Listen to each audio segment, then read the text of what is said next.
mốc à. Ấy, cầm coi ngốc. Đây vậy trời. À, cuối này cái này Cái cút, cái này cút nè nè.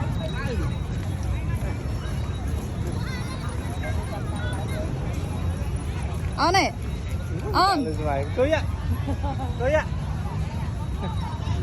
Cười. Nó bánh còn. Đâu bên đây.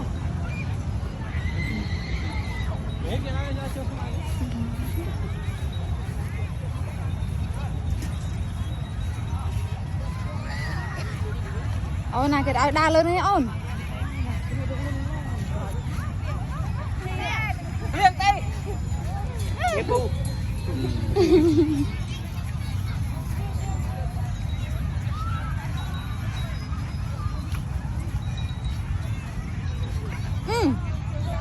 Coi bật.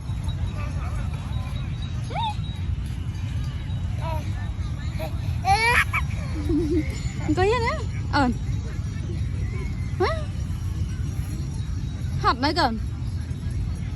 Tao ngực, đến nó, ngực bằng ngực tiếp. Này on. On.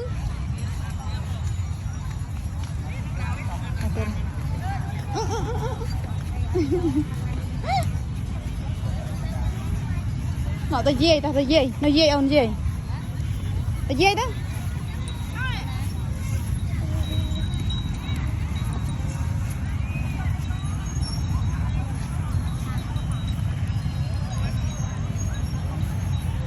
Tao một con đâu. Tao một. Hai ơi viêm rồi này.